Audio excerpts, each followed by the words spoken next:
యోగ నిర్మిత పద్ధతి. యోగము అంటే మొట్టమొదట యోగం అంటే కూడిక. ఏ రూపకంగా కూడిస్తే పరమాత్మని ఎందుకు చేరుతాము అనేటువంటి దానికి 16 అంగాలను నిర్ణయించినారు. దీన్ని మంత్రయోగము అని పేరు పెట్టినారు. గురువు తనకి ప్రాణరంధ్రములందు తాను సిద్ధి పొందినటువంటి ఏ మంత్రమైతే ఉందో అది పరంపర గురువుల ద్వారా తాను పొంది తాను సిద్ధి చెంది ఆ మంత్రంని ఇతరులకు ధర్మోపదేశముగా ఇస్తాడు. ఆ మంత్రాన్ని మననం చేసేదాని కొరకు మంత్రయోగము అని పేరు. అయితే ఈ మంత్రములకు అర్థమేమి అంటే రూపనామాత్మకము ప్రపంచము, ఇన్ని రకరకాల చెట్లు, చాములు, జీవులు, జంతువులు ఇవన్నీ కలిస్తే ప్రపంచము. ఇవన్నిటికీ రూపం ఉంది, ఒక పేరు ఉంది. గడ్డికి కూడా ఒక్కొక్క పేరు ఉంది, ఒక్కొక్క చెట్టుకి ఒక్కొక్క పేరు ఉంది. అన్ని పేర్లు మనకు తెలియవు. ప్రతి వస్తువుకి ఒక రూపం ఉంది, ఆ రూపం తగినటువంటి నామం. నామం అంటే పేరు. రూపనామాత్మకము ప్రపంచము ఏ పరమాత్మ వలన నింపగలిగినదో, ఇదంతా ఎవరి చేత నింపబడిందో, సూర్యుడు, చంద్రుడు, నక్షత్రములు, నవమండలము, పంచభూతములు, అష్టదిక్పాలకులు, వృక్ష గుల్మ లతాదులు, జీవ 84 లక్షల జంతువులు ఆకార వికారముల చేత నామరూపముల చేత నింపబడినటువంటిది ఏ పరమాత్మ వలన ఇవన్నీ కలిగినవో నీవు ఒకడు దాంట్లో వచ్చినటువంటి వాడు. నీకు కూడా ఒక రూపము, ఒక పేరు పెట్టుకున్నావు. ఆ పేరు ఆ రూపం మీదనే కట్టుబడి నన్నంటివే అనేటువంటి అభిమాన రూపమైనటువంటి పేరుతోనూ వర్తిస్తుండవు. మరి ఇవన్నీ ఎవరు పెట్టినారు పేర్లు? సూర్యుడు అని ఎవరు పేరు పెట్టినారు? సూర్యుడు పెట్టుకున్నాడా? యాప చెట్టు అని పెట్టినారు, ఎవరు పెట్టినారు దీని పేరు? ఇది గరక అని పెట్టినారు, ఎవరు పెట్టినారు? టెంకాయ చెట్టు అని పెట్టినారు పేరు. ప్రతి ఒక్కరికి ఒక పేరు ఉంది కదా, ఎవరు నిర్ణయించినారు ఈ పేర్లనేని? ఎవడైతే దానికి రూపం ఇచ్చినాడో దానికి పేరు కూడా వాని వారి నిర్మాణం అయింది. అది అలాగే ఏమన్నారు? రూపనామాత్మకముకు సర్వ ప్రపంచమును ఏ పరమాత్మ చేత నింపబడినదో అట్టి పరమాత్మ రూపనామములు మాటల చేత అనుష్ఠించుటయే మంత్రయోగము. అంటే మాటనే మంత్రం. మంత్రం అంటే సపరేట్ మంత్రం కాదు. మాట అంటే మంత్రము. ఏ మంత్రం అది అంటే 120 మాటలు శాపం చెప్తానంటే శాపం తగలదు. ఒక్కసారి మనసు నచ్చుకునిందంటే దాని కొరకు ఏమన్నారు? పెద్దలు ఉసురుమంటే పెనుమంటలగేవా విశ్వదావిరామ వినరేమా. ఏమని ఉంటాడు? పెద్దలు ఉసురుమంటుంటే మనకి దెబ్బ తగులుతుంది అన్నాడు. ఎందుకు? శివమంత్ర సిద్ధులై భూలోపం నుండి కనరారు కనులు. శివమంత్ర సిద్ధిని పొందినటువంటి వాళ్ళు హృదయమునందు ఆ పరమాత్మ నామరూపాత్మకమైన క్రియలు ఆ రూపనామములు ఎందుకు తమ సదా మననము చెందినటువంటి మహాత్ములకి మంత్రసిద్ధి అని పిలుస్తారు. మంత్రసిద్ధి కలగాలంటే మొట్టమొదట మంత్రానికి సరైనటువంటి మాట సిద్ధి కలగాలి, శుద్ధి కలగాలి. మాట శుద్ధే మంత్రసిద్ధి. అందులో 100 మాట శాపిస్తే శాపం తగలదు. ఒక్కసారి మనసు నచ్చుకుంటే పెనుమంటలు ఎగుస్తావి అన్నారు మహాత్ములు. ఎట్లా అంటే ఒక అగ్ని ద్వారా మనం ఏం చేస్తున్నాము అంటే ఒక ఇనుమును కూడా కరిగించినట్టుగా అయిపోతుంది. సప్త ధాతువులు కరిగిపోతున్నాయి, బంగారం కరిగిపోతుంది, ఇనుము కరిగిపోతుంది, రాయిని కూడా కరిగిపోయేటటువంటి లక్షణాలు ఉంటాయి అగ్నికి. అట్లనే జ్ఞానాగ్ని అనేటటువంటిది అంతఃకరణం నందు ఉండి ఆ మంత్రాన్ని సదా మననం చేసి సిద్ధి పొందినటువంటి వాళ్ళ మనసు ఎట్లుంటుంది అంటే కేవలం పరమాత్మ స్వరూపకంగా ఉంటుంది. ఏ రూపనామక్రియలకు ఆధారమైనటువంటి పరమాత్మ ఎవరి చేత నింపబడినదో అది తన గురువు ద్వారా పరమాత్మ అంటే ఏమి, పరమాత్మ తత్వం ఏమి, నేనేమి, ఈ శరీరం ఏమి, ఈ శరీరంలో రావడమేమి, పోవడమేమి, పుట్టడమేమి, సావడమేమి, ఇవన్నీ గురుముఖత మనం ఎరిగినప్పుడు అన్నీ వచ్చిపోతుండేవే కానీ శాశ్వతమైనటువంటిది పరమాత్మ మాత్రమే. అది రాలేదు, పోలేదు. ఒక్కొక్క వస్తువుని మనకు అనుభవం అందించుకుంటూ పోతుండడం. ఇప్పుడు ప్రపంచంలో మనకు ఒక ఉపమానం చూపి ఎట్లా సత్యము ఎట్లా అసత్యం అనేటువంటి మాటని మనం విచారం చేసినప్పుడు ఇది మన్ను అనేది ఉంది కదా, నీకు కనపడుతుందే లేదు అంటే కనపడుతుంది, ఇది సత్యము. దీని ద్వారా కుండలు తయారవుతాయి, కుమ్మరులు కుండలు తయారు చేస్తారు. ఆ కుండలు ఎన్ని దినాలు ఉన్నాయి ఒకనాడు నశించిపోతాయి. అప్పుడు ఏది అసత్యమైంది అంటే మంటి ద్వారా నిర్మపడిన కుండలు అసత్యమైనవి కానీ మన్ను సత్యమైంది. తెలుసు కదా మనకి. అట్లనే ఏ మంటి ద్వారా మనం ఇవన్నీ నిర్మాణం అయిండవో, ఏ మంటి ద్వారా మనం అన్నపానాదులను పొందుతుండమో, ఏ మంటి ద్వారానే మనం ఇవన్నీ జీవిస్తుండమో, ఇవన్నీ కుండలున్నట్లే మన శరీరాలన్నీ కూడా. ఒకప్పుడు ఇవన్నీ పోయేవే, మన్ను మాత్రం శాశ్వతంగా ఉంది. మన్నంటే ఏమి అని విచారం చేస్తే ఈ మంటి కుండలైనటువంటి శరీరంలోకి ఆధారమైనటువంటి ఏ పరమాత్మ అయితే ఉందో అది శాశ్వత సత్యము. కుండలన్నీ నశించిపోతాయి కానీ మన్ను శాశ్వతంగా ఉంటుంది. అప్పుడు మన్ను సత్యము, కుండల సత్యము అన్నాం. ఏడు వరకు మంటికి కుండకి విచారం చేసినప్పుడు మన్ను సత్యమేనా అని విచారం చేసి చూస్తే మన్ను కూడా ఇంకొక దానితో నిర్మాణం అయింది. ఏమిటితో నిర్మాణం అయింది అంటే జలమందు మన్ను తయారవుతుంది. శుద్ధ జలమందు కూడా మన్ను తయారవుతుంది, క్రిమి కీటకాలు తయారవుతాయి, పురుగులు తయారవుతాయి, సర్వం తయారవుతుంది. జలంలోనే అన్ని పుడతాయి. ఉపచార జీవులు అంటారు. నీళ్ళలో పుట్టి తర్వాత భూమి మీద పాకకుండా బతికేటటువంటి జీవులకి ఉపచార జీవులు అని పేరు. ఉభయచర జీవులు. దానికి స్థావరములు, జంగమములు అని 2 రకాల పేర్లు. స్థావరములు అంటే అక్కడే పుట్టి అక్కడే పెరిగి అక్కడే నశించిపోయేటటువంటి దానికి స్థావరం అని, ఒక తావలు ఉంటే ఇంకొక తావకి పోయేటటువంటి దానికి జంగమ జీవులని పేరు. ఈ వృక్ష గుల్మ లతాలు అక్కడే పుట్టి అక్కడే పెరిగి అక్కడే ఫలాలు ఇచ్చి అక్కడే మానవునికి ఉపయోగం పడి ఒకే జాగా ఉండి ఎన్ని వేల సంవత్సరాల వరకు ఉండినా అది బతికినన్ని దినాలు ఉపయోగమే పడుతుంది. అది సచినంగా కూడా ఉపయోగమే పడుతుంది. దాని ఆకు, కట్టె, పండు, కాయ, పూలు అన్నీ ఉపయోగమే పడుతుంది. ఒకే దానిలో ఉండి కూడా మానవ కళ్యాణానికి ఉపయోగపడింది. ఇంకా ఉపచర జీవులు అనేటువంటివి, జంగమ జీవులు అనేటువంటివి క్రిమి కీటకాదులతో మొదలు చేసి పశు పక్షి క్రిమి మనసుల వరకు ఇవి జంగమ జీవులే. ఇవన్నీ ఒక జాగలు ఉండి ఒక జాగకు పోయి బతుకుతాయి. అవి అన్నిటి వలన మానవునికి ఉపయోగమే ఉంది. క్రిమి కీటకాదుల వలన కూడా ఉపయోగం ఎట్లుంది అంటే పరమాత్మ సృష్టిలో ద్వంద్వ సృష్టి. ఒకటి ఒక జీవిని ఇంకొక జీవి కొట్టుకొని బతికేటటువంటి లక్షణం కలిగి ఉన్నాయి. కొన్ని మన పంటలను నాశనం చేసే జీవులు ఉండవి, ఆ జీవులను నాశనం చేసే జీవులు కూడా ఉన్నాయి. ఆ నాశనం చేసే జీవుల వలన మనకు పంట వస్తుంది. అందుకొరికి అప్పుడు పరమాత్మ మనం మందులు కొట్టుకోకుండానే సృష్టి వ్యాపారం జరిగింది. ఇప్పుడు మన బుద్ధి పెరిగి ఇండ్రలను తయారు చేసి ఆ పురుగులను చంపాలని మనం చంపేదానికి మొదలుపెట్టినాము. అది చెడు పురుగు కూడా వస్తుంది, దాని చేత మంచి పురుగు కూడా చచ్చిపోతుంది. 2 నాశనం అయిపోతుండయి. అది మన మీద అధికారం తీసుకుంటున్నాం, దాన్ని చంపాలా. మనం అంటున్నాం సృష్టి చేసేతోడు ఒకడు ఉండడు, దాన్ని రక్షించేతోడు ఒకడు ఉండడు, దాన్ని లయపరిచేతోడు కూడా ఒకడు ఉండడు అని 3 కర్తలు ఉన్నారు భూమికి అని మనం మాట్లాడుతున్నాం. జ్ఞానం మాట్లాడి వాని మీద ఇడిచి మనం జీవించము. మనము బుద్ధి ద్వారా మనం ఏం చేస్తున్నాం అంటే దాన్ని రక్షించుకునేలా, మనకు బుద్ధి ఇచ్చాడుగా దేవుడు, మనం కాపాడుకునేలా, మన ముళ్ళలో తిరగలాడితే ఎట్లా చెప్పులు చేసుకునేలా. వాస్తవమే, మనం రక్షించుకునే దాని కొరకు ఉభయచర జీవుల్లో కూడా కొన్ని నశించేదానికి కూడా కారణమవుతుంది కదా. అంటే ఇప్పుడు దానికి మన బుద్ధి ఏం చేసింది అంటే కలుపు తీసేదానికి మంది దొరకరంటే అప్పుడు ఏం కలుపు నాశనం చేసేటటువంటి చెట్టు తయారు చేసినాడు మనసు. ఆ మందు చల్లితే గడ్డి గాదరం అంతా నాశనం అయిపోతుంది, పంట నాశనం కాదు, ఎంత తెలివి ఉండదు. అన్నీ మా భూమిలో వచ్చేటువంటి మొలకలే కదా. మరి పంట మాత్రమే వెలిగి గడ్డి మాత్రమే ఎందుకు నాశనం అవుతుంది? ఆ గడ్డిని నాశనం చేసే శక్తి మాత్రమే ఎట్లా కనిపెట్టినాడు. అట్లనే ఆత్మజ్ఞానం అనేటువంటి దాని ద్వారా మానవుడు ఎందు చెడుపు కలిగినటువంటి కామ, క్రోధ, మద, మోహ, లోభంలో నశింపజేసి దుష్టత్వాన్ని నాశనం చేసి శిష్టత్వాన్ని పెంచుకునే దాని కొరకు జ్ఞానం అవసరమైంది. బోధంతో మనం ఎందుకుంటున్నామయ్యా అంటే మన చెడులో ఉన్న మానుకొని మంచిని పెంచుకునే దాని కొరకు బోధ. ఇవన్నీ కూడా 16 విధములుగా అంగాలను నిర్మించింది కూడా మానవ జ్ఞానాన్ని పెంచుకునే దాని కొరకే. ఏం జ్ఞానం పెరిగింది ఇక్కడ? పరమాత్మ నిమిత్తమైనటువంటి రూపనామాత్మకమైన ప్రపంచము ఏ పరమాత్మ నియమింపగలిగిందో అట్టి పరమాత్మ రూపనామముల మాటల చేత అనుష్ఠించుటయే మంత్రయోగము అన్నాడు. ఎందుకు మనం అందుకే మాటలు ఒక్క మనిషికి మాత్రమే ఇచ్చాడే, ఇతర జంతువులకి మాటలు లేవు. లేకుండానే కూడా అవి జీవిస్తుండయి, తమ సౌజ్ఞాలను గుర్తిరుగుతుండయి.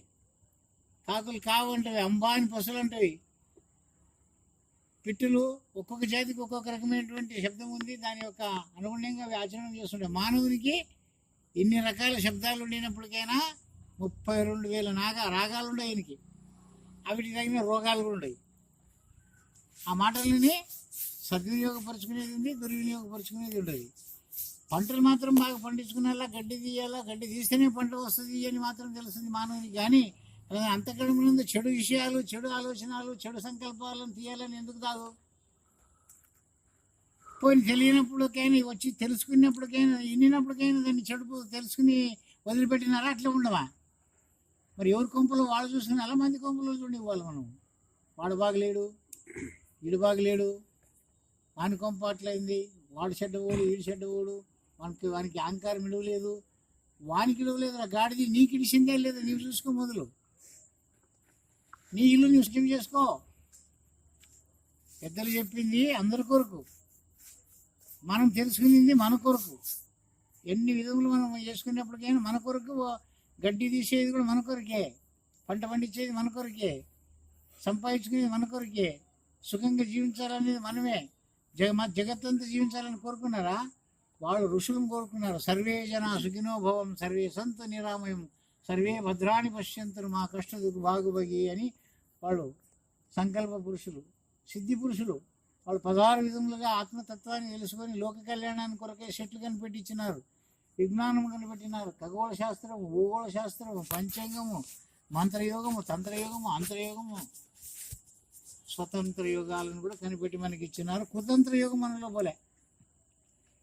అన్ని యోగాలుగా ఉండవు కానీ అన్ని సహజంగా ఉన్నాయి. మంత్రయోగం ఉంది, తంత్రయోగం ఉంది, అంతరయోగం ఉంది, యంత్రయోగం కూడా మనం కనిపెట్టినాం. ఎన్నో యంత్రాల ద్వారా మనం ఎన్నో పనులు చేసుకుంటున్నాం. కానీ కుతంత్రము అది ఎవరికి కనపడదు. ఎవరిలో ఉండిన కుతంత్రం వాడినే నాశనం చేస్తుంది అది. కానీ ఆ కుతంత్రం ఎవరినూ నాశనం చేస్తుంది, ఎవరినూ నాశనం చేయాలని తను సృష్టించుకున్నాడు, అది తనని తాను నాశనం చేసుకుంటుంది. అట్లనే ఏదో పంటలకు వచ్చే క్రిములు నాశనం చేసుకున్నాను ఇంటిని తయారు చేస్తే ఆ పురుగులు ఏరుకొని తినే జీవులు కూడా చచ్చిపోయినాయి. కుతంత్రము అయిపోయింది కానీ స్వతంత్రం దొరకలేదు. అట్లనే ఆ పరమాత్మ రూపనామములు మాటల చేత అనుష్ఠించే మంత్రయోగం. ఎందుకు? మనిషి ఒకటి మాటలు వస్తుండవు కాబట్టి ఏ తపస్సు చేయొద్దు, జపం చేయొద్దు, ఉపవాస వ్రత నియమాలు చేయొద్దు, గుడికి తిరగొద్దు, ఏమి తిరగొద్దు. మాట తప్పకుండా నడిస్తే మనిషి మాట తప్పితే వాడు పసరము కంటే హీనము అన్నారు. మరి మనం ఎంతవరకు మన మాటలని మనం నిలుపుకున్నాం? ఎవరికైనా మాట ఇస్తే వస్తాను అని చెప్తే పోయినామా? ఇస్తామని చెప్తే ఇచ్చినామా? ఏదైనా మాట మీద నిలిచినామా? ఇది మొట్టమొదటి. అందుకొరకే 63 మంది పురాతనులు కళ్యాణంలో మంత్రయోగం చేసినటువంటి బసవಣ್ణ ఏం చెప్పినాడు? నుడదంతే నడదరు ఇదే జన్మ కడే, లాస్ట్ జన్మరా ఇది. మాటలు ఇచ్చినాడు దేవుడు. మాటలు ఇచ్చిన మనిషి అయి పుట్టినవు, మాటలను నిలుపుకో. తాలు మాట్లాడొద్దు, తోలు మాట్లాడొద్దు, పనికి దాన్ని మాట్లాడొద్దు, వ్యర్థం టైం పాస్ చేసుకుని మాట్లాడొద్దు. ఏం మాట్లాడినా పరమాత్మ ధ్యానమే. ఏం చేసినా భజన చేయి, ఏం చేసినా జ్ఞాన విషయం గురించి మాట్లాడు. పనికి దానివి వాని కొంపంది, ఈయన కొంపంది, ఆ పిల్లది ఈ పిల్లది ముందర వేసుకొని టైం పాస్ చేసుకుంటుండవు. నీ ఎన్ని దినాలు ఉంటావు? ఇందా 3 దినాలు వచ్చినా ఉండవు. 3 దినాల లోపల నువ్వేం సంపాదించుకున్నాను, ఏం తెలుసుకున్నాను, ఏం పొందాలన్నా అది విడిచిపెట్టి పనికిరానిటువంటి దాంట్లో ప్రాణం ఖర్చు అయిపోతుంది. మాటలు ఇచ్చిన పరమాత్మని కూడా ఆ మాటల్ని పోగొట్టుకొని మనిషి ఈనంగా బతుకుతున్నాడు. పశువు కంటే ఈనమంటారు మాట తప్పినటువంటి వాడిని, మాదిగోడు అంటారు. ఏం కావాలంటారు? మరి మాటని మనం తప్పుతున్నామా? మాట మీద నిలిచినామా? అంటే 190 సూడలు ఆడుతున్నాం, 190 మాటలు తప్పుతున్నాం. ఎవడైనా చేత తప్పితే కూడా సూడ చెప్పమని కూడా చెప్తాం. సాక్షి కూడా పోయి పలుకుతాం. 100 రూపాయలు ఇస్తే కూడా సాక్షి కూడా పలుకుతాం. మాటని నిలుపుకునే దానికి ఎవరు తయారు లేరు. మరి ఎవడు మాట మీద నిలుపుకుంటాడో వానికి కొరత లేదు, దరిద్రం లేదు. ఇది సత్యం. మీరు పరీక్ష ఏం చేసి చూడండి. ఎవరికైనా వస్తుంది అంటే ఆ మాట లోపం వల్లనే మనకి కష్టాలు వస్తుంది. ఏమనగప్పా ఏం ఇచ్చిలేరప్పా, వాళ్ళు ఇచ్చిలేరు, ఎవరు ఇచ్చిలేరు, మనం ఎవరు పని మీద ఉన్నాము. ఆ పొద్దున అడుగుతారు, ఇది అంగట్లో ఇచ్చిలేరు, చెల్లిదాన్ని ఇచ్చానేమో చెల్లికి అడుగుతాం.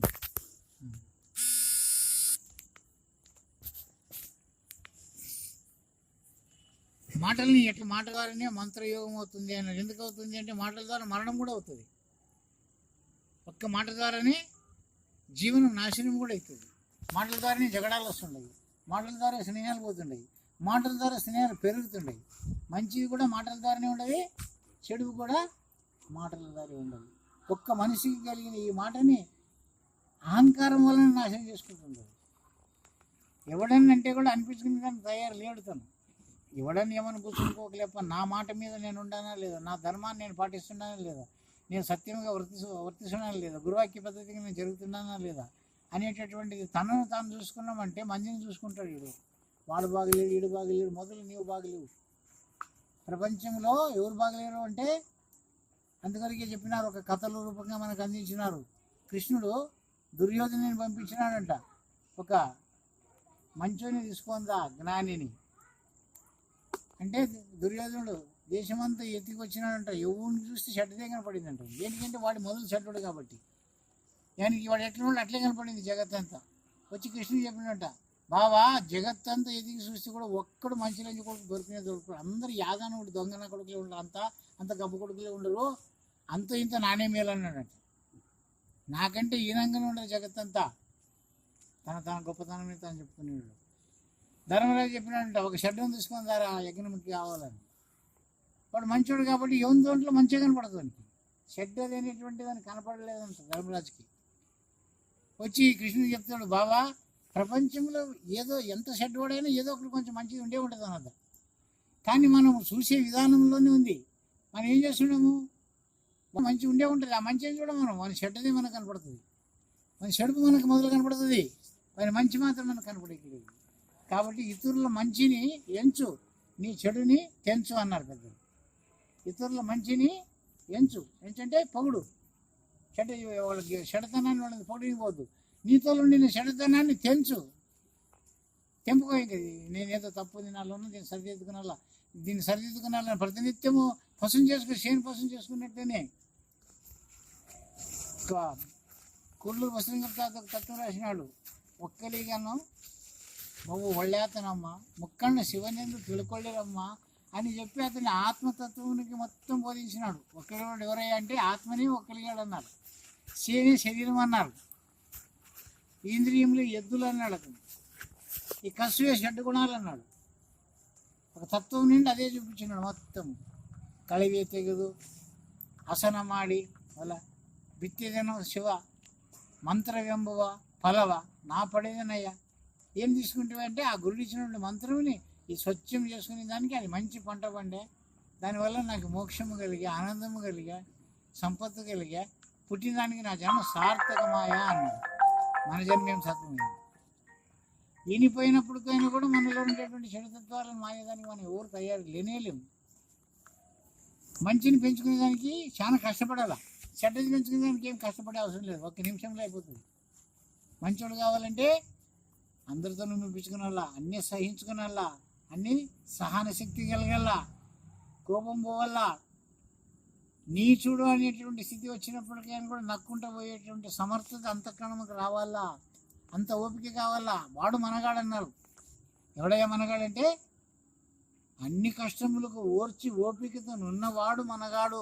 గుండెత్తినోడు కాదు, కబడ్డీ ఆడి గెలిచినోడు కాదు, ఉరికినోడు గెలిచినోడు కాదు, ఇద్దరు రణరంగంలో గెలిచినోడు కూడా మనగాళ్ళే కాదంటే వాళ్ళంతా సూర్యులు, వీరులు సూర్యులు కావచ్చు, కానీ మనగాడు కాలేడు, ధీరుడు కాలేడు. ఒక్క ధీరుడు కావాలంటే ఆత్మ సహన శక్తి కలిగిన వాళ్ళే ధీరుడు అంటారు, లేకుంటే ధీరుడు అనే మాటనే లేదు. దీనికే ఇది మంత్రయోగం. మాటల ద్వారా మనకి పేరు ప్రతిష్ట వస్తుంది, మాటల ద్వారానే మాన్యములు కలుగుతుండే, మాటల ద్వారానే ఉపన్యాసాలు కూడా మాటల ద్వారానే జరుగుతుండే. ఎప్పుడు ద్వారా జరుగుతుండే ఆ మాటల ఎట్లా ఆడాలా అనేటువంటి దానికి సుమతి ఒక మాట చెప్పింది, ఎప్పటికయ్యేటి ప్రస్తుతం నాకు అప్పటికి ఆ మాటలాడి నొప్పించక తానవ్వక తప్పించక తిరుగువాడు ధన్యుడు సుమతి. ఎవడయ్యా ధన్యుడు ఈ జనంకి వచ్చిన వాడంటే ఎవరి మనసు నొప్పించకుండా తనను నొచ్చుకోకుండా ఏ రూపంగా తప్పించుకునేలా ఈ యొక్క మాయనుంటే అనేటువంటి విషయం ఎవరికి తెలుస్తుందో వాడు ధన్యుడు అన్నాడు. ఎప్పటికైతే ప్రస్తుతం అంటే ఎప్పుడు ఏ టైంలో ఏం మాట్లాడాలో ఆ మాట్లాడాలి, కానీ అది విడిచిపెట్టి నేను ఏదో మాట్లాడడానికి పోతానంటే ఇంకేం తెగలేసేదంట. ఎప్పటికయ్యేటి ప్రస్తుతం, ఏం ప్రస్తుతము? ఇప్పుడు పెండ్లి ఉంది, పెండ్లి మాట్లాడాలన్నా ఇంక వేరే మాట్లాడాలన్నా, ఇప్పుడు విచారం ఉంది, విచారం చెప్పాలన్నా విచారం విడిచిపెట్టి వేరే ఏదైనా చెప్పుకుంటూ పోతుంటే సరిపోతుంది.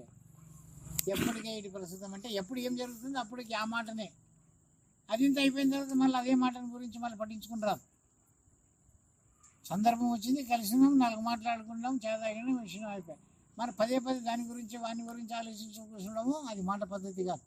ఎప్పటికయ్యేటి ప్రస్తుతం అప్పటికి ఆ మాటలాడి వాడిని కూడా మెప్పించుకున్నట్టుగా తాను నొచ్చుకోకుండా ఈ మాయ నుండి ఎట్లా తప్పించుకున్నాను నేను అనేటటువంటి విషయమును ఎవడు తెలుసుకున్నాడు వాడు జ్ఞాని, తిరుగువాడు ధన్యుడు. అందుకని ఇది మంత్రయోగం అంటారు, మా మాటలనే మంత్రయోగం అంటారు, అనుష్ఠించే మంత్రయోగం అనబడు. మరి నీ భూమిపై మానవుడు శయనించుచున్నాడో, ఏ భూమి మీద మనం పండుకొని లేస్తున్నామో ఎవరు లేపుతుంటారు మనల్ని? ఎంత పెద్ద పండుకున్నా మనకు మేలకు వచ్చే వస్తుంది, ఎంత తాగిపడినా కూడా మేలకు వచ్చే వస్తుంది. ఎవరు లేపుతున్నారు దాన్ని? ఏ భూమిపైన ఏ దాని కొరకే నిద్రిస్తున్నాడో, ఏ ఆశయం కొరకు నిద్రిస్తున్నాడో ఆ ఆశయం కొరకే తాను లేస్తున్నాడు.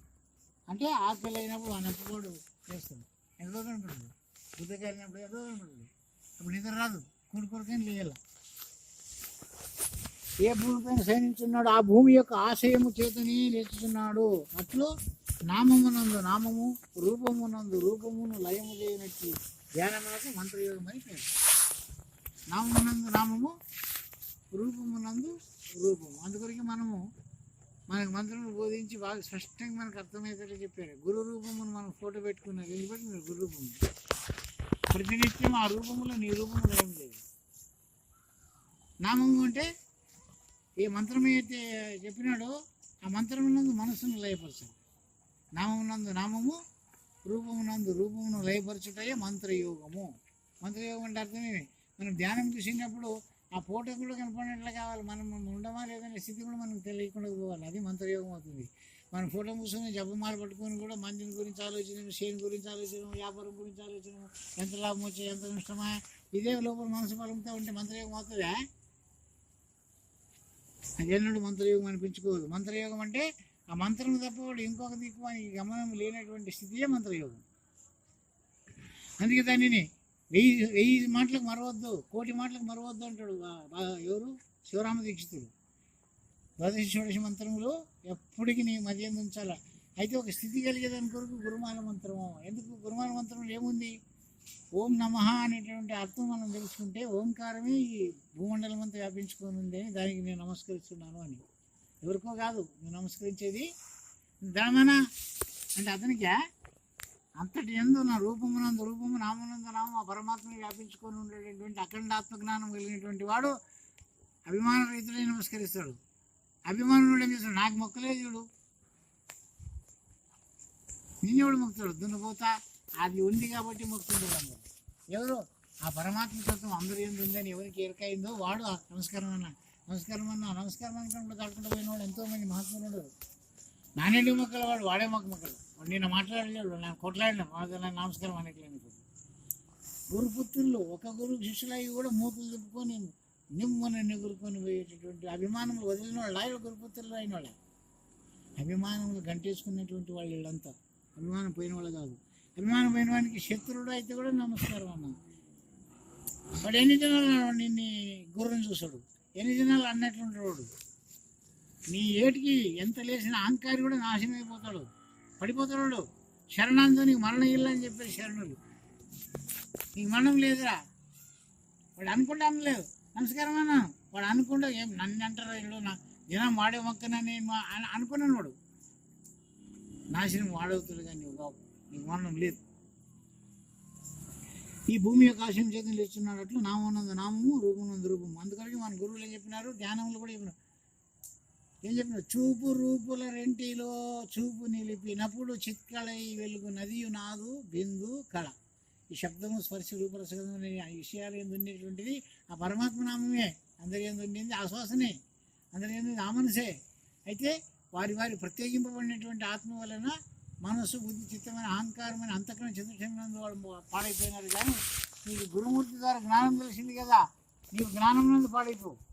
వాడు ఏమిట్లాన్ని పాడైపోయి నీవేమిట్లా పడైపోలా? జ్ఞానము ముందు, అది జ్ఞానం కలిగితే మనం లేదు, బుద్ధి చిత్తాంకారం లేవు. జ్ఞానం ఉంటే ఇవి లేవు, ఇవి ఉంటే అవి లేదు. మంత్రయోగం అని చెప్పబడును. ఈ మంత్రయోగ సాధకుడు ఎప్పుడైతే ఇది అఖండాత్మ తెలుసుకునేటువంటి వాడు 16 విధములుగా వాడు పొందొచ్చు. ఎట్లా 16 విధములు పొందొచ్చు? షోడశాంగములు. అంగములు అంటే శరీరములు. ఒక్కొక్క భక్తి ఒక్కొక్క, అందుకే ఈ 16 కళలు అనేటువంటివి ఉన్నాయి. బ్రహ్మాండ పద్ధతిని, ప్రజ్ఞాన పద్ధతిని విచారం చేసినప్పుడు జాగ్రత్త, స్వప్నము, సుషుప్తి, తుర్యం. ఎన్ని ఇవి? 4. ఈ 4 ఎందు 4 4లు కలిపితే 16 కళలు అవుతాయి. పరమాత్మని కూడా 16 కళలు ఉన్నాయి. ఆ 16 అంగములే పరమాత్మ అంగములు. ఈ జ్ఞానాంగం ఎరిగినటువంటి వాడు పరమాత్మని 16 అంగములందు కూడా తను సంచారం చేసేటువంటి సమర్థత ఉంది. కాబట్టి దానికి మంత్రయోగ సాధకునకు షోడశాంగములు కలువు. ఆ షోడశాంగములు ఏమయ్యంటే భక్తి అనేది కూడా ఒక అంగమే, అదొక శరీరమే.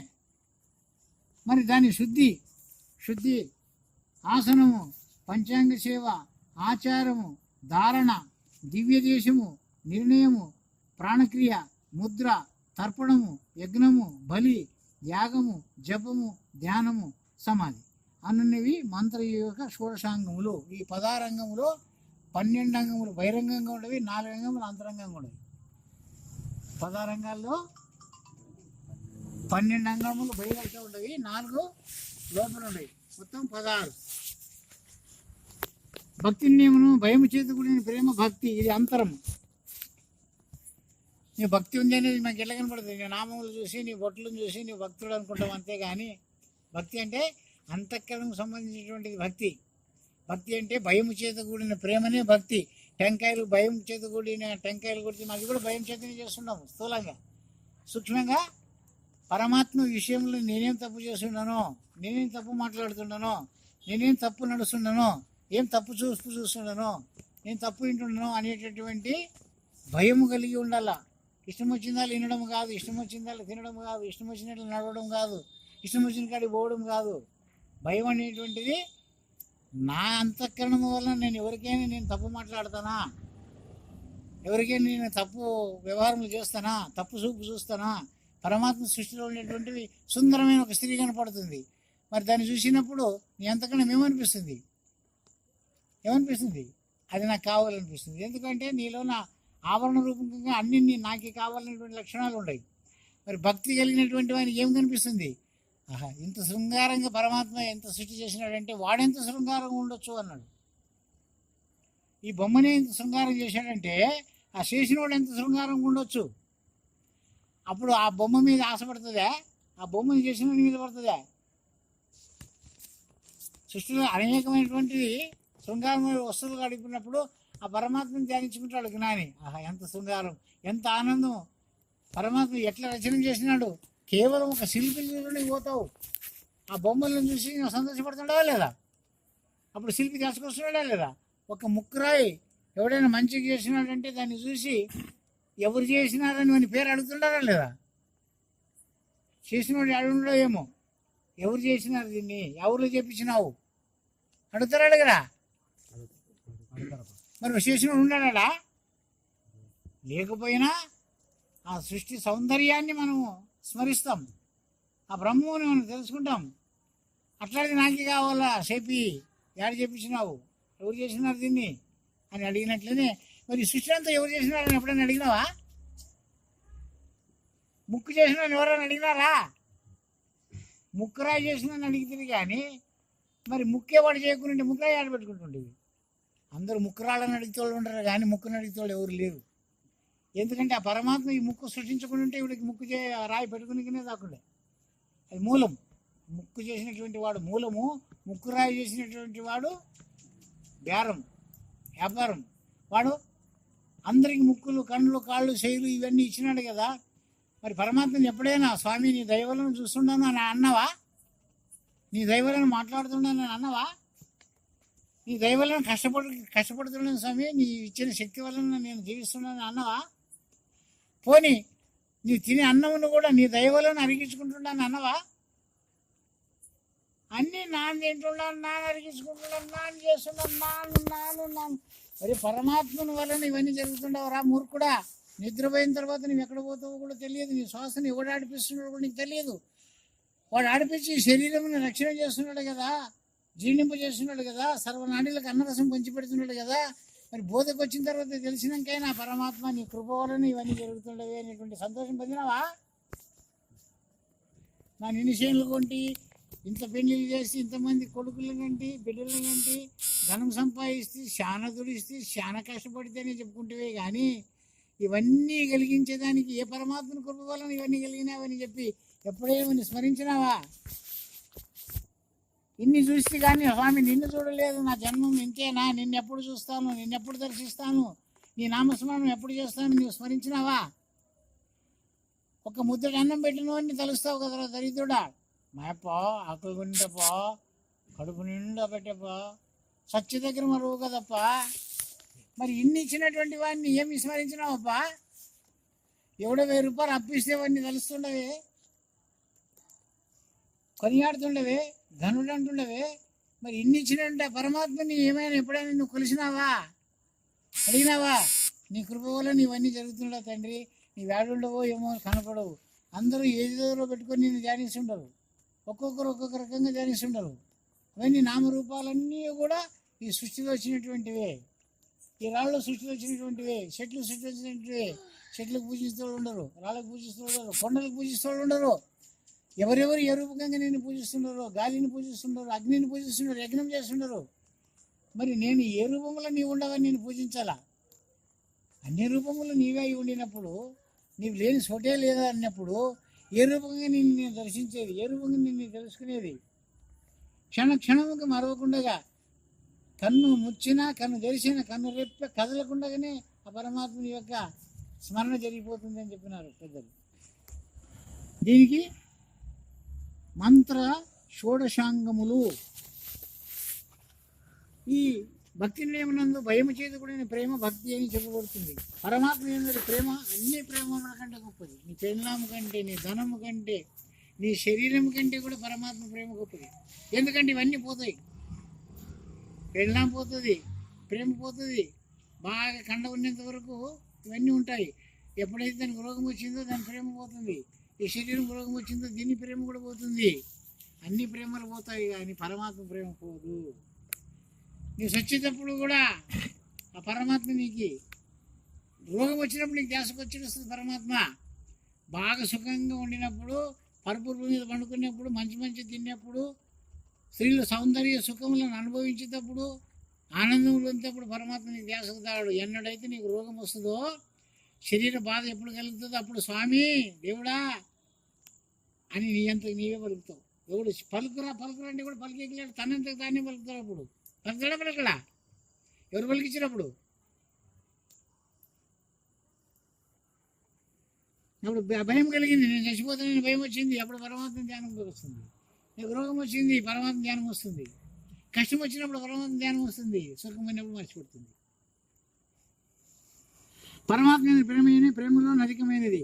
త్రికరణ శుద్ధి రహిత ప్రవర్తనముల వలన ఆత్మ మలినత్వం పొందుతున్నది. ఎప్పుడు త్రికరణ శుద్ధి లేదంటే ఆత్మ చెడిపోతుంది. త్రికరణాలంటే ఏమి? మనసు, వాక్కు, శరీరం. వీటిలో ఎప్పుడు దోషం వచ్చిందో అప్పుడే ఆత్మ నశించిపోతుంది, ఆత్మ యొక్క శక్తి పోతుంది. మరి ఎవరికైతే ఇవి త్రికరణములు శుద్ధం కలిగి ఉండవో వారి మాట నెరవేరుతుంది. వాడు మనసు సంకల్పిస్తే వాని పని అయిపోతుంది, వానికి ఆరోగ్యం కలుగుతుంది. వాని మాటల ద్వారా ఏమేమి వారాలను కూడా జరిగిపోతాయి. త్రికరణ శుద్ధి వలన ఆత్మ శుద్ధత్వం పొందుతుంది, త్రికరణ మలినత్వం వలన ఆత్మ మలినత్వం పొందుతుంది. శుద్ధిరహిత ప్రవర్తన వలన ఆత్మ మలినత్వం పొందుతున్నది. ఆత్మ మలినత్వం పొందకుండా త్రికరణ శుద్ధిగా ప్రవర్తించడం భక్తి అని పేరు. ఏదయ్యా భక్తి అంటే? టెంకాయలు కొట్టడం, కొట్టరాదని కాదు, కొట్టడానికి కూడా ఇవన్నీ 3గా అవసరమే. శరీరం కావాలా,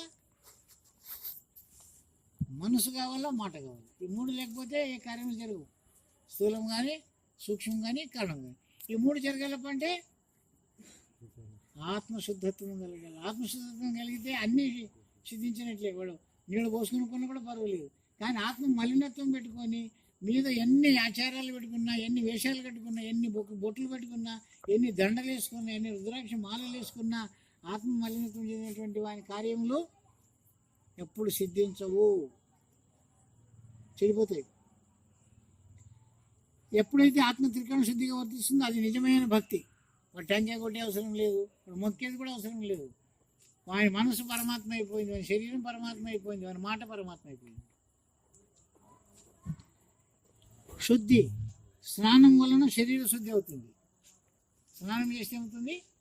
శరీరం శుద్ధి అవుతుంది, ఆత్మకరణ శుద్ధి కాదు, శరీర శుద్ధి. ప్రాణాయామం వలన మనశుద్ధి. ప్రాణాయామం వలన ఏమవుతుంది?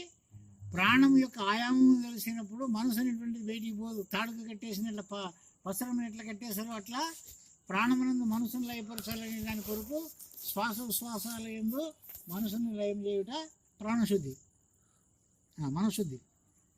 ఆసన యోగ్యం వలన స్థలశుద్ధి. స్థలం అంటే 84 ఆసనాలు చెప్పినారు ఈ శరీరంకి. ఒక్కొక్క జీవి పేరు ఆసనం పేరు పెట్టినారు. కుక్కుటాసనము, సింహాసనము, గజాసనము, హనుమాసనము, ఇట్లా పద్మాసనము, స్వస్తికాసనము, సర్వాంగాసనము. ఈ అన్ని ఆసనాలలో 5 ఆసనాలు శ్రేష్టము. సాదాసనము, పద్మాసనము, స్వస్తికాసనము అనేటువంటి 5 ఆసనాలు శ్రేష్టమైనటువంటివి. దానికి ఆసనమునకు దర్భము అని పేరు. దర్భం అంటే చాప. మనం ధ్యానం చేసేటప్పుడు ఒట్టి బుండ మీద కూర్చొని కానీ భూమి మీద కూర్చొని చేస్తే మన శక్తి అంతా భూమి లాక్కుంటుంది. అందుకొరకు ఏం చేయాలా? దర్భం మీద, చాప మీద కూర్చున్నలా, పులి చర్మం మీదన్నా, జింక చర్మం మీదన్నా, గొంగడి మీదన్నా, లేకుంటే ఒక పలక మీద కూడా ఒక బట్ట అయినా వేసుకుని కూర్చున్నారు. ఉత్త పలక మీద కూడా కూర్చున్నారు నిష్ప్రయోజనం. గురుగీతలు ఇవన్నీ చెప్పినారు. దర్భ కృష్ణాజీన ధవళాసనంబులను స్వస్తికాసనంబు పద్మాసనాదులు ఆసనంబులు. పంచాంగములు అంటే పారాయణం.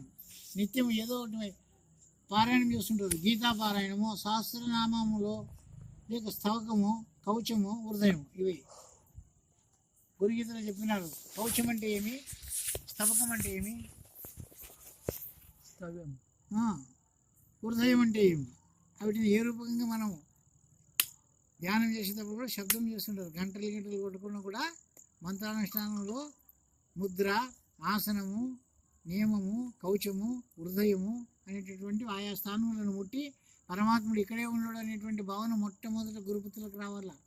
ఎక్కడో తిరుపతిలో ఉన్నాడు, శ్రీశైలంలో ఉన్నాడు, ఏమి మా ఇంటి దేవరు ఆడున్నాడు, నీ ఇల్లు ఇది, నీ కొంపలు ఉండడు, నీ దేవరి గురించి నీ ముట్టేదాని కొరకు దీనికి కవచము అంటారు. హృదయమునందు ఉన్నాడని, లేక శాస్త్రాలమునందు కవచమునందు ఉన్నాడని,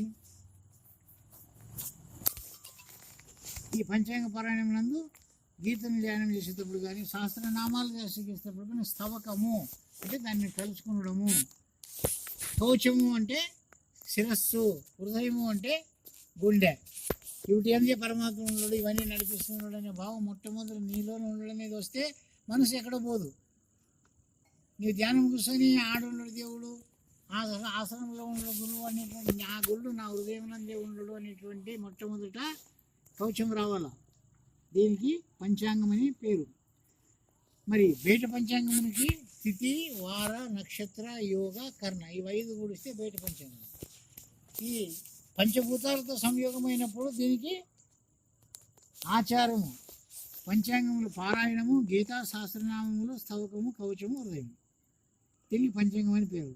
ఆచారం అంటే కొందరు ఆచారాలు అంటాం. పూజ చేసే వాళ్ళ మనం ఆచారం వచ్చిన పంచాంగం చెప్తే వాళ్ళని ఆచారం అంటున్నాము, గురువులను ఆచారం అంటున్నాము. ఆచారం అంటే సృష్టి నియమములకు వ్యతిరేకం కాని పద్ధతి యొక్క అనుకూలతను అనుసరించి ప్రవర్తించటమే ఆచారం. ఆచారం అంటే ఎటువంటి ఆచారం? సృష్టి నియమానికి అనుగుణంగా సూర్య ఉదయం 5 చేయాలి, మలమూత్ర విసర్జనాలు చేయాలి, నిత్య స్నానములు చేసుకోవాలి, జపతపాలు చేసుకోవాలి, పరమాత్మని స్మరించాలి. తర్వాత తన కారణం కొరకై, భుక్తి కొరకై వ్యవహారములు చేయాలి. అంత వ్యవహారం వచ్చిన తర్వాత ముక్తి కొరకై పరమాత్మని ధ్యానించాలి.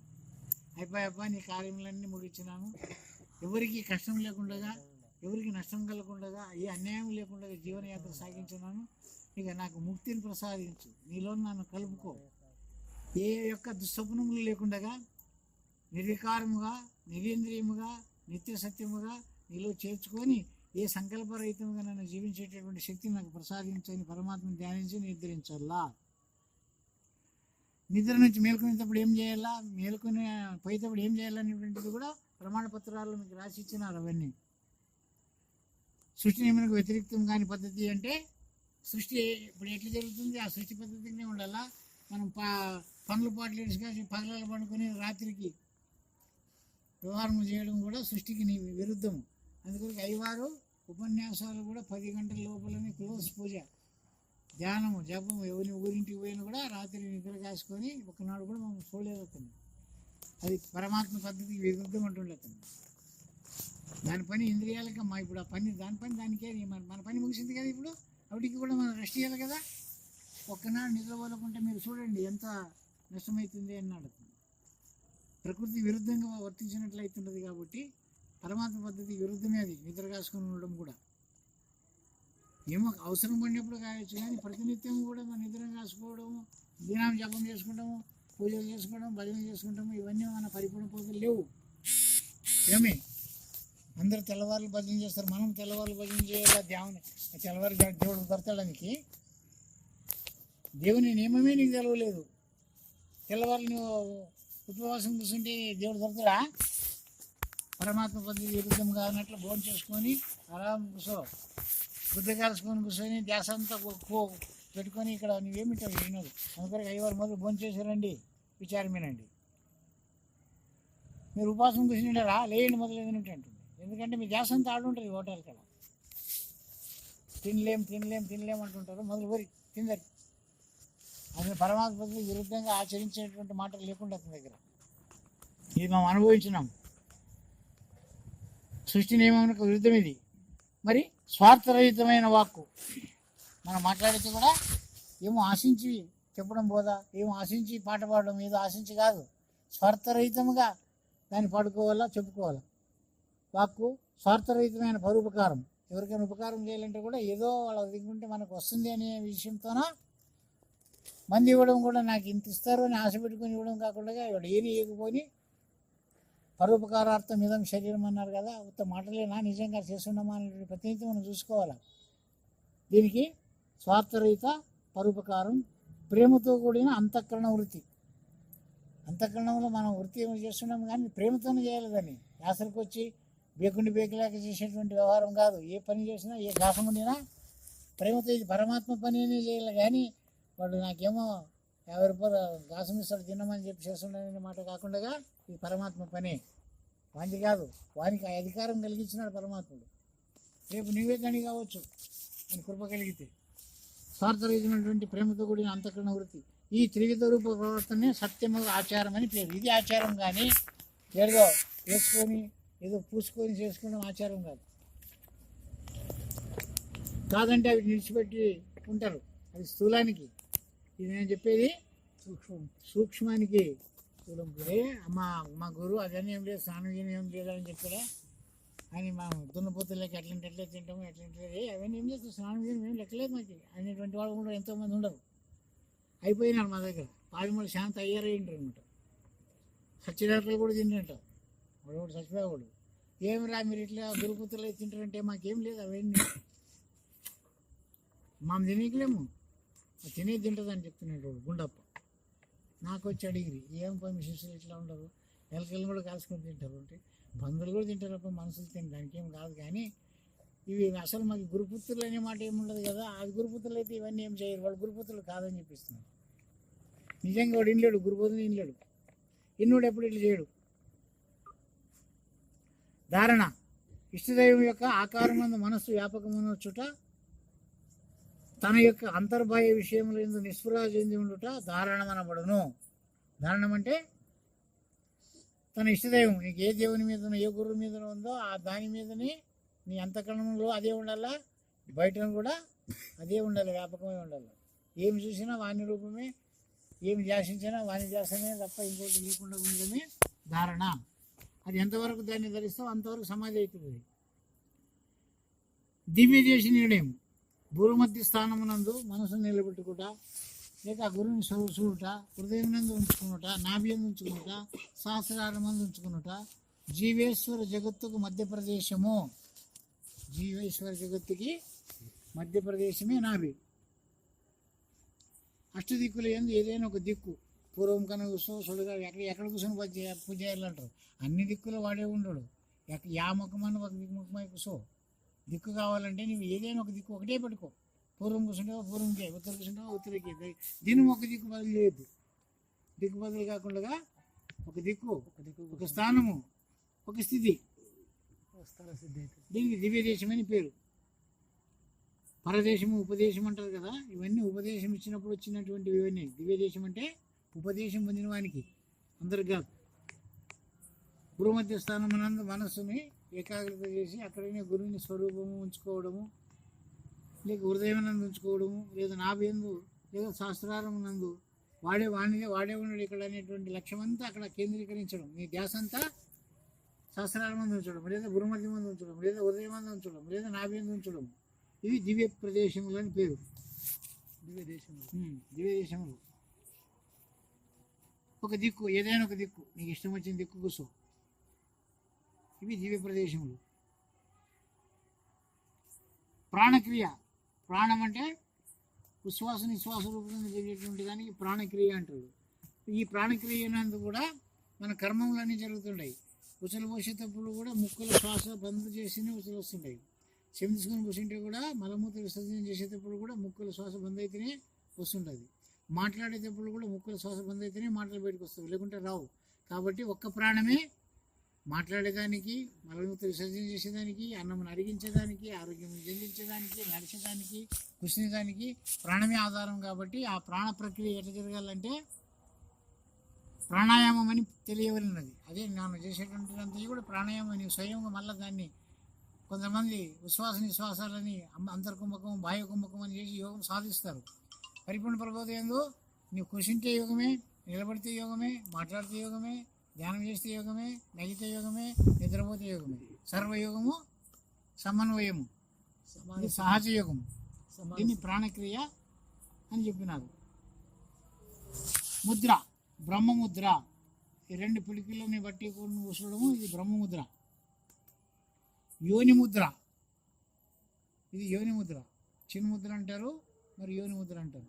యోనికి కూడా ఇదే ఆకారం పెట్టినారు కాబట్టి దీనికి యోని ముద్ర. దశావతార ముద్ర అంటే అన్ని విధములు అన్నిటిని వదిలిపెట్టి సర్వాకారములు అంతా పరమాత్మ అయినటువంటి ఏకత్వం చెందడము, ఇది దశావతార ముద్ర. లేక శవాసనం, శవాసనం అన్నా దశావతార ముద్ర అన్నా ఒకటే. ఈ మొదలైనవి ముద్రలైనప్పుడు అనుకూలం కొరకై ఇట్లన్నా ధ్యానం చేయి, ఇట్లన్నా ధ్యానం చేయి, ఇట్లన్నా ధ్యానం చేయి, ఇక ఇట్లన్నా ధ్యానం చేయి, ఎట్లన్నా లెక్క ఏకాగ్రత కలిగించేదాని కొరకు ఇవి ముద్రలు. అర్ఘ్యము, మనం పూజ చేసేటప్పుడు ఈ బొట్టిపి నీళ్ళ మీద నీళ్ళు అని చెప్తున్నాం, ఎన్నోసార్లు చెప్తున్నాం మీకు. పూజ చేసేటప్పుడు పూజ వాళ్ళకి చూపిస్తున్నాం ఇట్లా ఇడవాలని. అర్ఘ్యం అంటారు దాన్ని. ఎందుకు అర్ఘ్యం అంటారంటే ఇది జ్ఞానం. మనం గెలుపుకు కూడా ఈ ఏళ్ళు చూపిస్తాం. ఏం చూపిస్తాం? ఏమి కూడా ముద్ర చూపిస్తాం. లేక దీన్ని జ్ఞానం అని పిలుస్తున్నారు. ఇది మనసు. ఎప్పుడు మూడు విషయం ఉంచుకొని మందిని చూసి చూపించేదాని కొరకు దీన్ని మనసు అన్నారు. ఇది బుద్ధి అన్నిటికీ పెద్దది, కానీ బుద్ధి లేదని అన్నారు దీనికి. ఎందుకంటే ఒకప్పుడు ఇక్కడ జరుగుతుంది, ఒకప్పుడు అక్కడ జరుగుతుంది. ఈ బుద్ధి మనసు దిక్కు జరిగిన జ్ఞానం కలుగుతుంది, మరి మా చిత్తం దిక్కు జరిగిన అహంకారం కలుగుతుంది. మధ్యన ఉంది బుద్ధి. ఇది చిత్తము, చింతనా పద్ధతి. ఇది అహంకారం, అభిమాన పద్ధతి. కాబట్టి ఎవరైతే అహంకారం వదులుతాడో నీకు ధనం వశమవుతుందని చెప్పి ధనం సిటినేలు అడుగుతుంది అంటని చెప్పినాడు. అది మాట్లాడుతుంది ధనము. దరిద్రం కొడుకులు అది అర్థం తెలుసుకునకుండా ఏం చేసినారు? సిటినేలు అడిగినట్ట ధనము వశమైతే నాకు సిటినేలు ఇవ్వమని అంట. తికపోక సిటినేలు ఇస్తే అహంకారం పోతేనే ధనం వస్తుందని నాకు అర్థం. అది మాట్లాడదు, ఇదే మాట్లాడి చెప్తుంది. అహంకారం వదిలిన వానికి ధనం ఉంటుందా? అహంకారం పెరిగిన వానికి ధనం ఉంటుందా? పెరుగుంటుంది. అహంకారం వెనుక వచ్చిండే నీ ధనం నాశనం అవుతుంది. కోటి కన్నా పెడతాడు, కొట్లాటకన్నా పెడతాడు, ఏదానికైనా దానికి పెట్టి నాశనం చేసుకుంటాడు. ఎవడు అహంకారం వదులుతాడో వాని దగ్గర 4 దుడ్లు మిగులుతాయి, ధనం వశం అవుతుంది. అహంకారం వదిలిన వానికి లక్ష్యం వశం అవుతుంది. అందుకొరికి సిటీని ఇచ్చిన వానికి ధనం దొరుకుతుంది అని చెప్పినారు.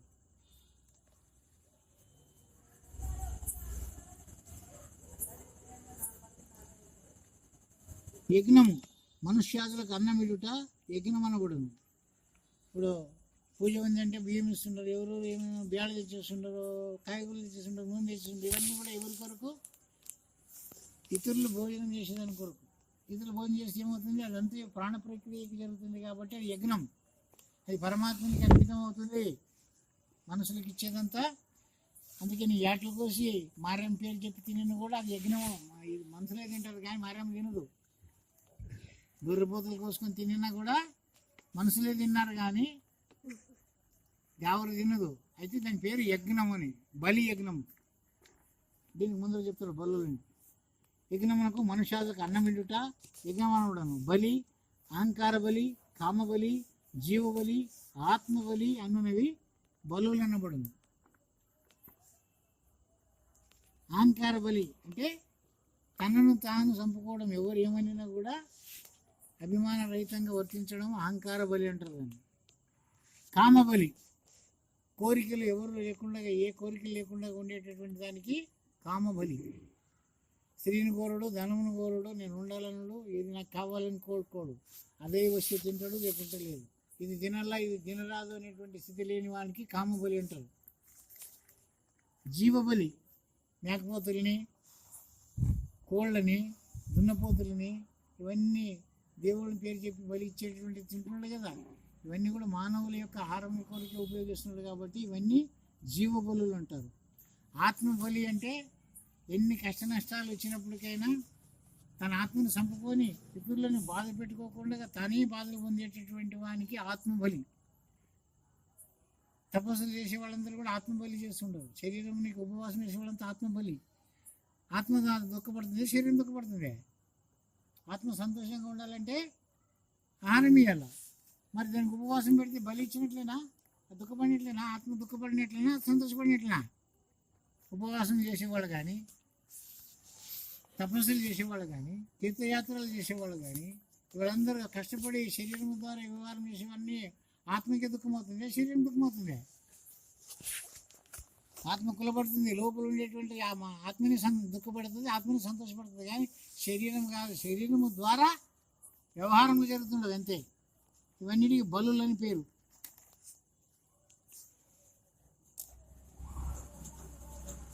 యాగము అంటే పుత్రకామేష్టి యాగము, చండికా యాగము చేస్తారు కదా కొందరు. ఏం చేస్తుంటారు, అగ్గిలో సుగంధ పరిమళ ద్రవ్యాలని, నెయ్యిని పోస్తుంటారు. దానికి యాగమని పేరు. అగ్ని ఎందు సుగంధాది పదార్థములు కాల్చుట బాహ్య యాగం అనబడును. ఇంద్రియ నిగ్రహం కలిగి ఉండుట అంతర్యాగం అనబడును. ఇంద్రియాలు ఏమేమి కోరుతాయి, వాటినన్నిటిని నిగ్రహించుకునేటువంటి వాడికి అంతర్యోగం అవుతుంది. అగ్గిలో పోసేటటువంటి దానికి బాహ్య యాగం అవుతుంది. యాగం అంటే ఏమి అంటే, ఒక మిరపకాయ వేసినామంటే అందరు తుమ్ముతారు. అంటే నెయ్యి సుగంధ పరిమళ ద్రవ్యం వేసినామంటే అందరికి సువాసన వస్తుంది. అంటే సంతోషం కలిగించేటటువంటి యాగం వలన మేఘం శుద్ధి అవుతుంది. యాగాలు ఎవరు చేసేది లేరు. అందుకొరకు ఏమొచ్చి ఇప్పుడు ఊరికెళ్ళి కాల్సేది వచ్చేది. అవి కూడా ఎట్లా అడుగుతాల్సిన మనం దేవునికి అంటే, రూపాయికి 20 వచ్చిన ఊరికట్లు అట్లా అడుగుతాల్సింది. దానికి వాసన లేకుంటుంది, పీసన లేకుంటుంది. చూడని ఇంకోటి అవి ఎందుకు కలిసినారు అవన్నీ. అందుకే ముస్లింలు సుగంధ పరిమళ ద్రవ్యములు అత్తర్లే వాళ్ళు వాడుతున్నారు. ఎందుకు, దానివల్ల అందరికీ సంతోషం కలుగుతుంది, అందరికీ తృప్తి కలుగుతుంది. మనం ఎట్లుంటాము, దుర్వాసన కలిగి ఉంటాం. ఏదైనా సభలు కూర్చుంటే కానీ, సంఘములు కూర్చుంటే కానీ, పూజల కాడ కూర్చుంటే కానీ దుర్వాసన వస్తుంటుంది. అప్పుడు పక్కన దానికి కష్టం కలిగించినట్టన్నా, సంతోషం కలిగించినట్టన్నా. అత్తర్ నూనె పూసుకునేది నీ కొరకు కాదు, మంది కొరకు బాగా దాచి పెట్టుకో. సుగంధంగా నీవు పూసుకునేదంతా స్నానం చేసి వచ్చేది కూడా ఇతరులకు సంతోషం కలిగించేదాని కొరకే. నీవు సువాసన కలిగి ఉంటే ఇందరు వాళ్ళని బాగా కూర్చుంటారు, దుర్వాసన ఉంటే అందరూ ముఖం ముట్టుకుంటారు. ఇతరుల కొరకే నువ్వు చేసేది, నీ కొరక. శరీరం కూడా నిత్యం కడుక్కునేది ఇతరుల కొరకే, నీ ఒకరికే కాదు. ఇతరుల కొరకును అవుతుంది, నీ కొరకును అవుతుంది. ఇంకా జపము, వాచికం మానసికం. జపించుట జపం అనగా నోటితో జపమనొచ్చుట వాచికమని, మనసుతో జపించుట మానసికమని చెప్పబడుతుంది. 2 రకాల జపాలు ఉండేవి. అది కూడా బయటికి ఇనుపడేటట్లా ఉండేది ఒకటి వాచక జపము, ఇనుపడుకోకుండా పెదవులు కలిగించేటటువంటిది మానసిక జపము, పెదవులు కూడా కనుక్కుండా ఉండేటటువంటి మానసిక జపం. వాడు మనం చేస్తున్నాడో తెలియదు, మనకు తెలియదు, ఊరికి చూస్తున్నాడు అంతే. లోపల మనసు ఆ గురువు చెప్పిన మంత్రం సదా స్మరించుకుంటూ ఉంటుంది కదా, అది మానసిక జపం. ఉపాంశం ఇది. ఖాళీ పెదవులు కదులుతావు కానీ ఏమంటాడో మనకి వినపడదు, ఉపాంశం. నోటితో వినపడేటట్టు చేసేటువంటిది వాచికం. ఇప్పుడు మనం ధ్యానం చేసేదంతా వాచికం. మౌనంగా ఉండేటటువంటి ఏంటయో ఉపాంశం, పెదవులు కదులుతుంటాయి. మానసికం అంటే పెదవులు కూడా కదలకుండా కేవలం మనసు ద్వారా జరిగేటటువంటిదంతయో మానసికం. ఇది జపం అనబడును. ధ్యానము చంచలము లేక భగవంతుని మనసునందు తలంచుట ధ్యానం అనబడును. ఏ చంచలం లేకుండా సర్వము వాని మీద నిర్భరం చేసి ఏకాగ్రత ఎంతవరకు నువ్వు ఉండగలుగుతావు అంతవరకు ధ్యానం. అది సమాధి. ధ్యానానంతరం నిశ్చలతనే సమాధి. ఎప్పుడైతే ఇవన్నీ మన అనుభవంకి వస్తుండదో, హృదయం నిర్మలమవుతుందో, సంకల్ప రహితమవుతుందో, ఏ కోరికలు లేకుండా సదా బ్రహ్మానంద స్థితి పొందుతున్నాడో, సదా నక్కుంటూ ఉంటాడో, అది సమాధి ఎందు ఉంచేటటువంటి స్థితి. సమాధి అంటే మనం పూడ్చిపెట్టిన పీనిగిలను పూడ్చింది సమాధి అనుకుంటారు. సమాధి అంటే బతికి ఉన్నప్పుడే సచ్చినటువంటి స్థితికి సమాధి అని పేరు. ఈ పద్ధతులను షోడశ పద్ధతులు ఆచరణీయుడై ఉండి అనుష్ఠాన దేవతా రూపనామ క్రియలు అంతఃకరణమునందు ధ్యానించుట అనగా మననము చేయుట మంత్రయోగం అనబడును. ఇవన్నీ విన్నావు. విన్నది పద్ధతిగా నీవు మననం కూడా నీ మనసుకు కూడా ఇవన్నీ నాటాల మననం. ఆ తర్వాత నీ యందు దాగి ఉంటుంది నిధి. నీవు ఎప్పుడు తలుచుకుంటే అప్పుడు నీ జ్ఞప్తికి వచ్చేటువంటిది ధ్యాస. శ్రవణ మనన నిధి ధ్యాస. ఇప్పుడు విన్నారు, ఇన్నొద్దు నుండి వింటుండారు, కానీ ఎంతమందికి అవి జ్ఞప్తి ఉండవో ఏమో తెలుగు. శ్రవణ మాత్రం ఏంది, నిధి మాత్రం ఎక్కడ ఉందో లేదు తెలుగు. ఎవరి దగ్గర స్టాక్ అయ్యనే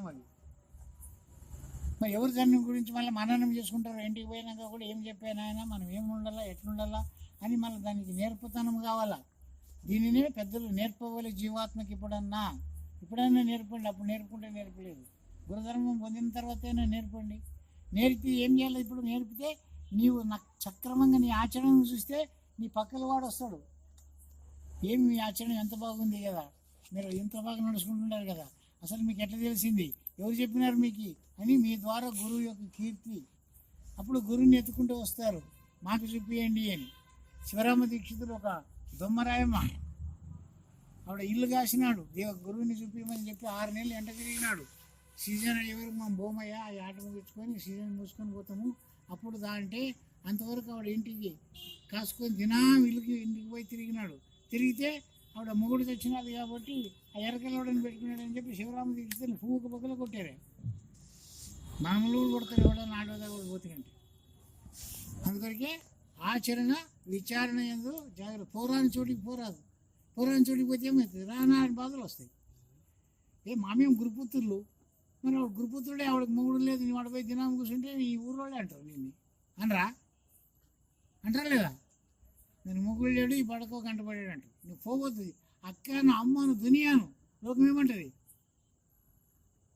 అందుకే చెప్పిన లోకలిందలు దాళరాదు, పుత్ర శోకములకి ఏడిస్తే ఫలమేమీ లేదు, బాకి తీరితే ఉండబోదు, కర్మ రాకపోకడే కానీ ఈ ఖాయం లేదు, నిలవదు ఇంక. అందువరకు పోరాని చోటికి పోరాదంటే అర్థమేమి? ఎంత మీరు గురుపుత్రులైన ఉన్నప్పటికైనా కూడా భార్య ఉండి ఏమైనా ఉండాలంటే లేడా వస్తానమాట ఉండాలా కూర్చొని చాదాగిరంటే లేదా వస్తాను మళ్ళీ వస్తాను, నీ మొగుడు వచ్చినాక వస్తానని తప్పించుకొని రావాలి. కానీ మొగుడు లేకుండా కూడా ఆడపోయి చాదాకుండా కూర్చుంటే మరి నిందలే చాలు.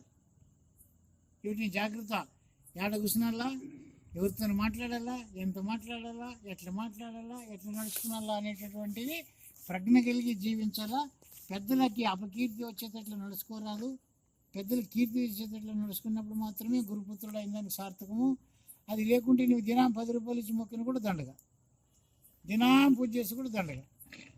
ఎప్పుడైతే అతను అపకీర్తి రాకుండా నీవు నడుచుకుంటావో ఆ రోజే గురుదక్షిణం ఇచ్చినట్లు అని తెలుసుకున్నాలని పెద్దలు ఈ రూపంగా చెప్పినారు. మీకు చెప్పినాం. శ్రీ సద్గురు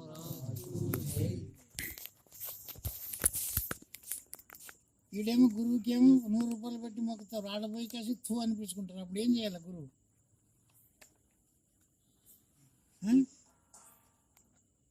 జనులు నిన్ను చూసి భలే శబాస్ ఈ త్రోవకు ఎదురు లేదనేట్లు ఎదుగు నేను చేసేదా మరి వింటివే, నీ చెంచల బుద్ధి మానుంటివే అని మొట్టమొదటి చెప్పినారు భాగవతకృష్ణయ్య గారు. గురు బోధకు వచ్చినావు, నీ చెంచలత్వం మాని గురుకీర్తిని తెచ్చేటట్లు ఉంటే ఉండు, లేకుంటే నీవు దానం తేవద్దు, నీవు బియ్యం వేయొద్దు, నీవు మొక్కొద్దు, నువ్వు ఏం చేయొద్దు అని అడుగుతుంది. దాన్ని ఏడని అడుగుతుంటేనప్ప ఎవడైనా ఇస్తాడు. భవతీ భిక్షందే అంటే ఎవడైనా పెట్టడా? నీవే పెడితేనే నాకు అన్నం తింటానా? భాగవతకృష్ణయ్య గారు జంతలు కొట్టి పాటలు పాడుకుంటూ ఊరు తిరిగి భిక్షం ఎత్తుకొని తిన్నాడు. అతని భిక్షం అడిగి తెచ్చి లుచ్చెలు అడగ ఇచ్చి ఏం తత్వారు అతనికి కూడు కోసం కూర్చుంటారంట దొంగలు, లంగనా కొడుకులు కూడు పని పాడుకునే వాళ్ళ తాత వస్తాడు నిమ్మడు సర్ది చేస్తాడు. ఇప్పుడు అంటే ఊర్లో పోయి అతను ఎత్తుకొని వస్తే వీళ్ళందరికీ పెట్టాలంట తిన్నికి, మిగిలితే దాన్ని తినాలంట. ఎత్తుకొచ్చింది కూడిని కూడా కాసుకొని కూర్చుంటే ఉన్నాక ఇంకా మనం ఏడు ఉండము చెప్పు. అందుకే అన్నాడు అతని లుచ్చెలాడగ గజ్జ గట్టికి లజ్జం అనుకుంటే ఏమేమి తక్కువ రాసి ఉంటుంది. తుచ్చులు అడగ ఇచ్చి తుచ్చులు అంటే ఇంట్లో పని చేయరు పాడు చేయరు, కూడు ఇది కూడు దొరుకుతుందని కాసుకొని కూర్చుంటారు. తుచ్చులు అడగ ఇచ్చి భిక్షం అడిగి తెచ్చి, నేనేమో మందితో భిక్షం అడిగి అమ్మా ఎప్ప అని తెస్తా, ఈ లుచ్చులకి తుచ్చులకి పెట్టాలి. వీళ్ళకి పెట్టకపోతే ఏం కొడక ఏం తెచ్చిండో అని గుంజుకుంటున్నారంట సర్ది. అట్టి వాళ్ళకి భూ పెట్టి బోధ చెప్పినాడంట. అడుక్కొని తిని తెచ్చి బోధ చెప్పినాడు. మనం ఎవరికి చెప్తాం బోధ? స్థానం కట్టుకున్నాం ఎందుకంటే నలుగురు వస్తే చెప్పాలనే విషయంతోనే. అడగరు ఎవరు దాని గురించి, ఎవరు అడగరు. పెళ్లి కాలేదు, పిల్ల కాలేదు, ఇల్లు కాలేదు, మాకు దయ్యం పట్టేదే, మాకు పిశాచి పట్టేదే, మాకు విషయం చేశారు, ఇవి అడుగుతూనే వస్తారు. గురుపుత్రులు కూడా ఇంకా వీటిలోనే ఉండరు. అంటే వీళ్ళు ఏడున్నారు ఇప్పుడు గురుపుత్రులు వీళ్ళంతా. మళ్ళీ మా ఇంటి దేవుడు చేయాలి, మా మారేమ్మ చేయాలి, అట్లను పోయాలి కూర్చొని అది ఏం తింటలేదురా, నీవే తిని ఇంక లేకుండా చేసుకోలేకుండా విడిచిపెడతాను. గురువు చెప్పే మాటలను ఒక్కపారిని అర్థం చేసుకో. ఏం చెప్పినాడు గురువు? ఆత్మ పద్ధతికి ఆచరించినటువంటి వానికి చెడుపు అవుతుందే, దయ్యాలు పడుతుందా, చేయడం చేస్తారా? చేస్తే మొదలు నాకు చేసినాక మీకు చేయాలా? ఊరూరు కాడ తిడుతున్నా నిన్ను దేవాళ్ళని. మీ ఊరిలో వచ్చి మారేమ్మని కూడా తిట్టొచ్చిన్నాను. మళ్ళీ మారేమ్మ కూర పువ్వు తిని వచ్చిన్నాను వారి ఇంట్లో. తిన్నాను, ఏం తిన్నాను, ఏం పెడితే తిన్నాను. అది మారేమ్మకి చేశారు, మసేమ్మకి చేశారు, నాకేం గుర్తు. భూ పెట్టారా, కూర చేశారు, తిన్నాను. కానీ మీరు చేసినామంటే ఇది తప్పు అని చెప్తున్నాను. తిని చేసినాం అప్పండి చెప్తే ఒప్పు అనుకున్నాను. దేవరు చేసినాం అప్పంటే ఇది తప్పు. మీరు కూతలలో తప్పు కూతలు కూర్చుంటారు. భగవంతుని మీరు చేయలేరు, వానికి ఇవ్వలేరు. మీరు గురువుకి ఏమైనా ఇస్తారేమో ఇవ్వచ్చు, కానీ దేవునికి ఏమి ఇవ్వలేరు. ఏమైనా పొందాలంటే కూడా గురువు ద్వారా పొందారు, కానీ దేవుని ద్వారా ఏం పొందలేరు. ఈ తత్వం ఎరిగిన వానికి అర్థమవుతుంది, కానీ అందరికి అర్థం కాదు. ఏ దేవుడికి చేసిన వచ్చినా, ఏ దేవుడని వచ్చి నీకేమైనా తెచ్చిచ్చినాడా? నీవే కష్టపడాలి కదా. ఆ కష్టపడేదానికి సత్తా కూడా పరమాత్ముడు ఇవ్వాలి కదా. ఏం చేస్తే ఏం తక్కువ అయితే ఏం తక్కువ వేయలేదు. అప్పులు చేసి నీకు ఏమన్నాడు?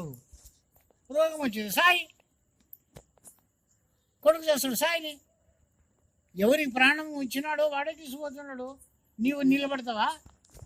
అట్లయితే వాళ్ళందరూ నిలబడేది నిజమంటే రాజులు 1000 గొర్రెలు కోపిస్తూ నిలబడతారు. రాజు నిలబడినాడా? బతికినాడా? ఎవరు బతకలేదురా తిక్క. నీకు ఏ జ్ఞానం ఉంది, అధికారం ఉంది, నీ ఇష్టం వచ్చినట్లు ఆటలను కోసుకొని జీవనయాత్ర సాగిస్తుండవు. విచారం చేసి చూడు, ఇదంతా ఎవడు ఇచ్చినాడు? ఈ బొమ్మలు ఎవడు తయారు చేసినాడు? నీవు దాన్ని పుట్టించి దాన్ని ఏమైనా దాన్ని రక్షించే శక్తి నీకు లేనప్పుడు దాన్ని చంపే శక్తి నీకు ఎవరు ఇచ్చినారు? ఇచ్చినారా? నా స్వార్థం కొరకు నేను చంపుతున్నాను అయ్యా అని చెప్పి భగవంతుని వేడుకో. నా కొరకు నేను తింటున్నాను, నీ కొరకు అని చెప్తే అది అన్యాయపు మాటలు, న్యాయం మాటలా? నా కొరకు నేను చంపినాను నువ్వు ఒప్పుకుంటావు. దేవుని కొరకు చంపినామంటే వాడు చెప్పినాడా నీకు చంపికేసి నాకు ఆహారం పెట్టారన్నాడా? ఆ మారేమ్మ అనేదినా? అందరు బిడ్డలే కదా మారేమ్మకి, కాదా? మరి పడకావు నిన్ను నాకు గొర్రెని కోసి పెట్టరాన్యా మారేమ్మ? ఊకే మొక్కదు నన్ను ఎట కోసే నాకు మొక్కాలని చెప్పిందే. నీ స్వార్థంగా నీవు చేసి దానిని బదులు ఎందుకు చేస్తావు? ఈ 16 విధముల అంగాలను నీవు తెలుసుకున్నట్లయితే ఏ అంగంలో ఏం జరుగుతుంది అనేటువంటి అనుభవం నీకు కలుగుతుంది. దాని కొరికే సాంఖ్యం నేర్వండి. ఎందుకు చెప్పినారు పెద్దలు? సాంఖ్యం ఆత్మదర్శనం, ఆత్మానందం కలుగుతుంది. నేను చంపినాననేటువంటి దుఃఖం కూడా నీకు రాదు. ఆ మాట భగవద్గీతలో బోధించినాడు. ఎవడు నువ్వు చంపేవాడెవడు, సత్యవాడెవడు, సర్వం నేనే అన్నాడు. 18 అక్షుణ్యాలు సైన్యం నాశనం చేసి మానవులంతా నాశనం చేసి పెట్టి ఏనుగులు బాయ, గుర్రాలు బాయ, మనుషులు పోయి, రథాలు బాయ, మరి మొగుళ్ళు పెండ్లాలు లేనట్లా, పెండ్లాలు మొగుళ్ళు లేనట్లు పోయి, తల్లికి కొడుకులు లేనట్లు పోయి, మరి ఆ పాపమాలు ఎవరికి వస్తుంది? విచారం మనం చేయలేదు. విచారం చేసిన వానికి అర్థమవుతుంది. అందుకని ఆత్మకి చంపేవాడు లేడు, అది సచ్చేది కూడా కాదు. శరీరాలే నశించిపోతుండవు, శరీరాలే సృష్టించబడుతుండవు, కానీ ఆత్మకి మరణము జననం లేదు. ఆత్మతత్వం తెలుసుకొని మరి ఆ ఆత్మతత్వం నందు నీవు ప్రత్యేగాత్మ కాబట్టి మళ్ళీ జన్మంకి వచ్చేటట్లా కర్మాలను చేసుకోకుండా కర్మరాహిత్యం చేసుకో, జన్మరాహిత్యం చేసుకో అని పెద్దలు చెప్పినారు. మరి బతుకున్నప్పుడే చేసుకున్నా సజ్జనం చేసుకుంటావా? బతుకున్నప్పుడే జన్మరాహిత్యం చేసుకో. శ్రీ సద్గురు